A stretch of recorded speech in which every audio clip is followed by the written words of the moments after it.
Assalamualaikum warahmatullahi wabarakatuh. Halo sahabat cerita kehidupan. Apa kabar kalian semua?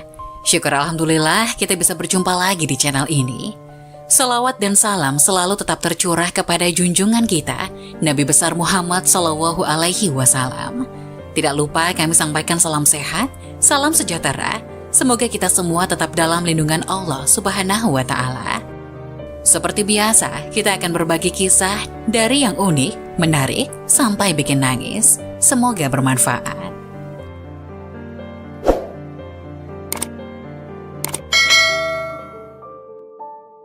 Wajib tahu, inilah 8 ciri orang yang mendapatkan hidayah dari Allah. Apakah Anda termasuk? Hidayah adalah kemuliaan yang didapatkan seseorang sebagai sebuah jaminan untuk selamat dari Allah Subhanahu wa Ta'ala. Namun orang yang mendapatkan hidayah bukanlah sembarang orang dan ada ciri-cirinya. Terdapat ciri khusus yang dimiliki oleh mereka yang mendapatkan hidayah Allah Subhanahu wa Ta'ala. Hidayah diberikan Allah kepada orang yang dikehendakinya sehingga kita harus berlomba-lomba mendapatkan hidayah.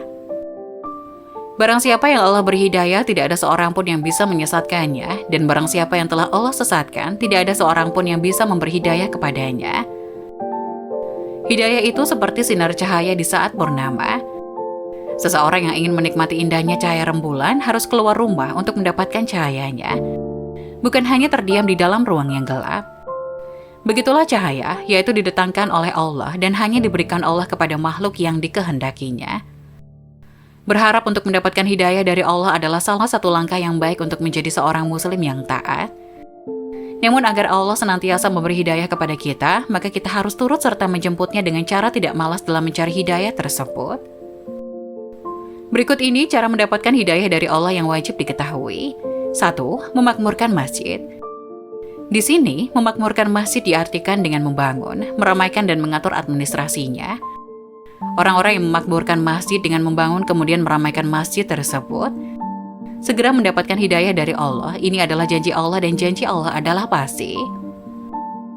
Menjauhi maksiat. Orang yang mendapatkan hidayah sadar bahwa segala amalannya akan sia-sia jika ia mendekati maksiat. Maka dari itu ia harus menjaga betul setiap perbuatannya agar terhindar dari perbuatan maksiat. Berkumpul dengan orang soleh. Katakanlah apakah kita akan menyuruh selain daripada Allah sesuatu yang tidak dapat mendatangkan kemanfaatan kepada kita dan tidak pula mendatangkan keburukan pada kita, dan apakah kita akan kembali kepada syirik sesudah Allah memberi petunjuk kepada kita?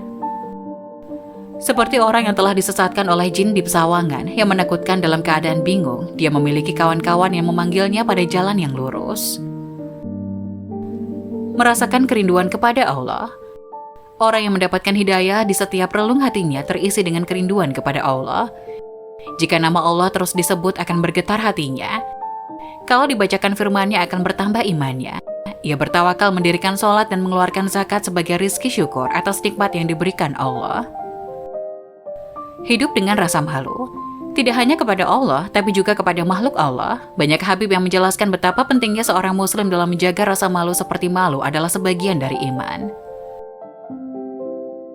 Bahwa ketika seorang muslim mengerti makna dan rasa malu, ia enggan berbuat dosa, karena malu kepada Allah yang senantiasa melihatnya. Senantiasa istiqomah, artinya berpegang teguh kepada nilai-nilai keimanan. Barang siapa yang berpegang teguh kepada agama Allah, maka sesungguhnya ia telah diberi petunjuk kepada jalan yang lurus. Merasa ringan dalam beramal saleh. Orang yang telah mendapatkan hidayah ini akan merasa mudah atau ringan dalam melaksanakan amal soleh. Rajin dan tekun dalam ibadah, serta sangat takut berbuat kedurhakaan.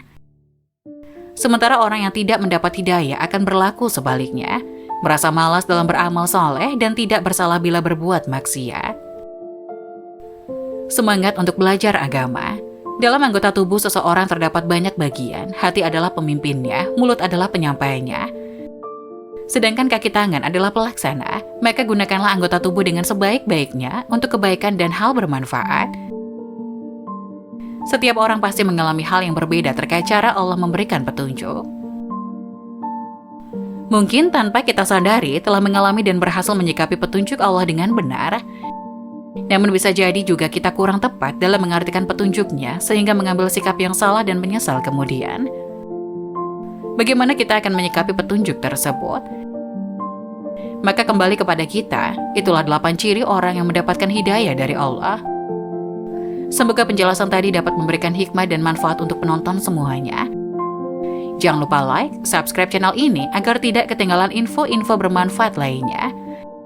Sekian dari kami, terima kasih. Wassalamualaikum warahmatullahi wabarakatuh.